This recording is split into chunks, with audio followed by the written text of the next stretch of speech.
अस्सलाम वालेकुम बच्चों। आज की कहानी का नाम है चोर मचाए शोर। राजू एक गरीब तरखान का बेटा था। उसका बाप सारा दिन मेहनत करता, तब कहीं जाके उनके घर में खाने पीने का बंदोबस्त होता। राजू के बाप की ख्वाहिश थी कि वो कुछ पढ़ लिख कर कहीं मुलाजमत करे, लेकिन भाई राजू तो एक नंबर का निकम्मा बच्चा था। पढ़ाई लिखाई में इसका दिल नहीं लगता, बस दिन रात अमीर बनने के ख्वाब देखा करता था। उसका दिल चाहता कि कहीं से उसे जादू की एक छड़ी मिल जाए और वो जादू के ज़ोर पर बहुत सारी दौलत इकट्ठी कर ले, फिर ना पढ़ना लिखना हो और ना ही कोई काम काज। उसके एक रिश्तेदार ने बड़ी मिन्नत समाजत करके गांव के चौधरी के घर उसे काम पर लगवाया था, पर वो आए दिन छुट्टी कर लेता और उल्टे सीधे बहाने बनाता। उसके माँ बाप अपने बेटे की नालायकी से तंग थे।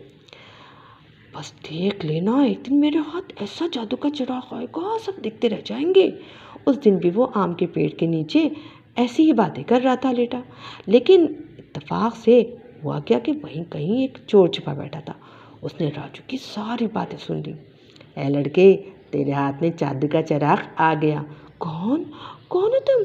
जादूगर हो क्या? राजू ने उस दुबले पतले से शख्स को हैरत से देखते पूछा।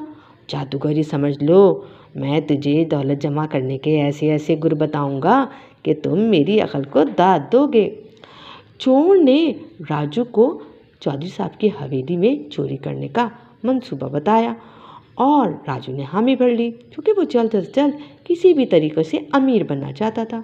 दूसरे दिन राजू वक्त पर चौधरी साहब की हवेली पहुंच गया और बड़ी मेहनत से काम पर लग गया, यहाँ तक कि शाम के साए फैलने लगे। अरे राजू बेटा, तुम अभी तक घर नहीं गए? अच्छे चौधरी ने राजू को अस्तबल की सफाई करते देखा तो पूछा।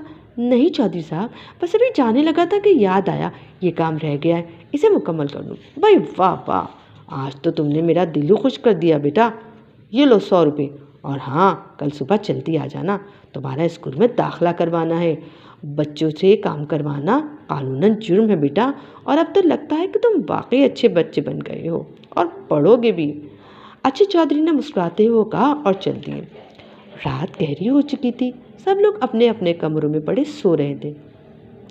तभी किसी ने हवेली की दीवार से अंदर छलांग लगाई और चुपके से दीवार के साथ चलता हुआ अंदर आया। राजू वहीं बरामदे में चारपाई पे थक के सो गया था। अबे उठ, किसी ने सोते में उसे जगाया।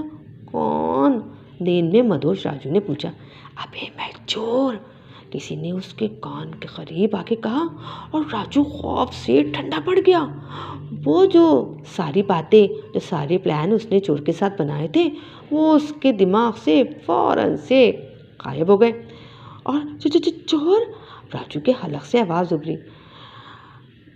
और फिर जनाब, लातों घूसों और डंडों से इस चोर का जो हशर हुआ कि ना ही पूछो।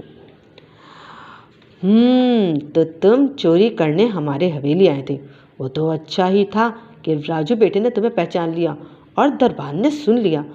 चौधरी साहब गुस्से से धाड़े और फिर उस चोर को पुलिस के हवाले कर दिया गया। राजू ने अपनी आंखों से इस चोर की जो दुर्गत बनते देखी तो उसने हमेशा के लिए चोरी जैसी लानत से तौबा कर ली और अच्छे बच्चों की तरह पढ़ने लगा। क्योंकि बच्चों, चोरी करना एक बहुत बुरी लानत है जो इंसान को बुराइयों के गड्ढे में धकेल देती है। तो बच्चों, आज की कहानी आपको कैसी लगी बताइएगा ज़रूर। अल्लाह हाफिज़।